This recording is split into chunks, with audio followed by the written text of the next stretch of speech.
Belluno nasce dalla fusione di due elementi, bel, la radice bel, che vuol dire splendente, fulgente, e dunum, città fortificata, perché appunto questa sarebbe stata una rocca di origine celtica anch'essa, come la maggior parte dei toponimi veneti, che appunto si ergeva su un'altura a protezione del contado in una forma appunto di roccaforte che però era fulgente, splendente, perché quando i raggi del sole colpivano gli scudi dei guerrieri, essi rifulgivano di lucore e del loro pari valore.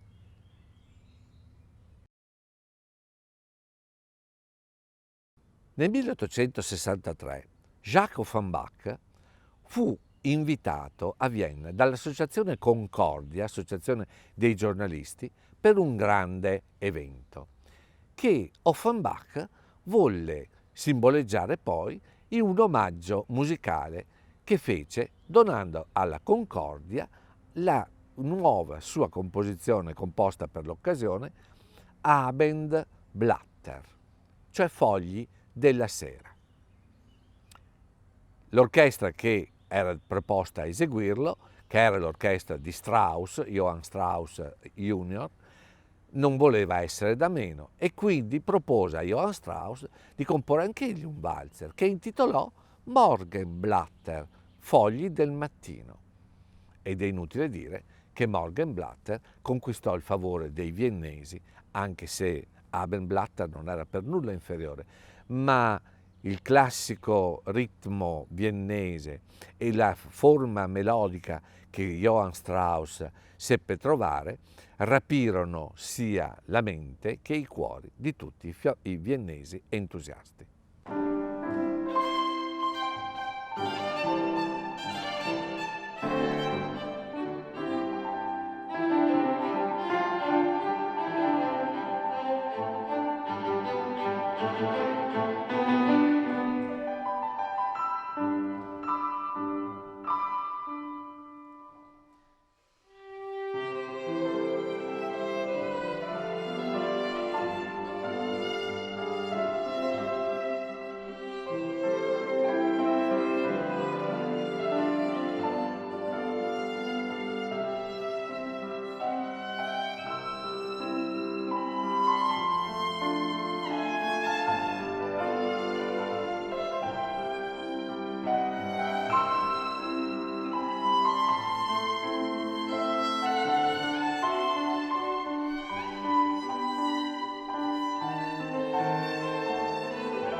Nel 1873 Gisella Asburgo di Lorena, figlia dell'imperatore Francesco Giuseppe e di Elisabetta di Baviera, nota a tutti come Sissi, l'imperatrice, andava in sposa e per l'occasione i sovrani chiesero a Johann Strauss un grande ballo costituito dalle sue musiche e quindi un nuovo valzer appositamente composto per questo grande ballo che si sarebbe dato all'Open Fair Theater. Strauss compose questo valzer, Wiener Blut, che entusiasmò non solo i reali ma tutti i viennesi nella strepitosa esecuzione di Edward Strauss.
La genesi del valzer celeberrimo Voci di primavera, appunto Stimme, voce, Frühling, primavera,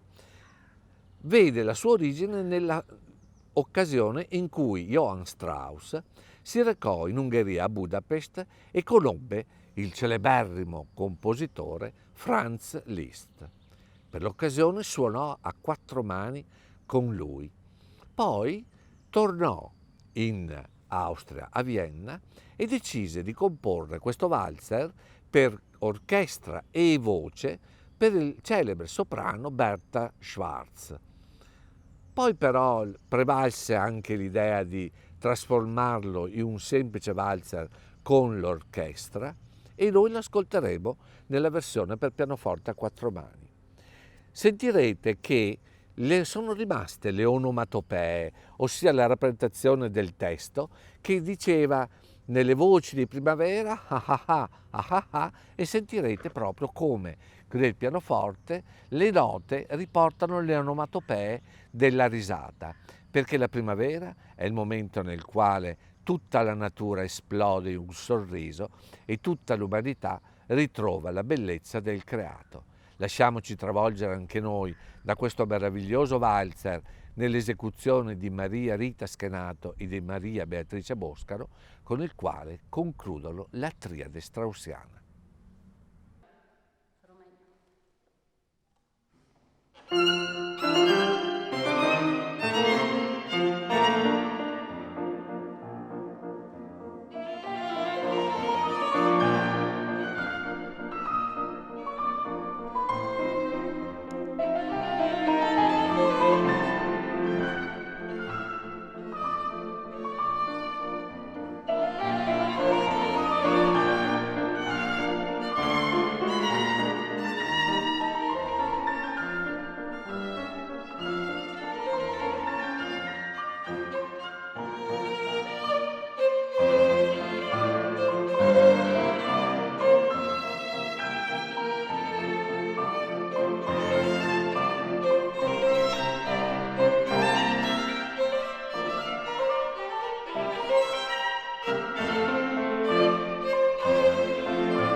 Ciao.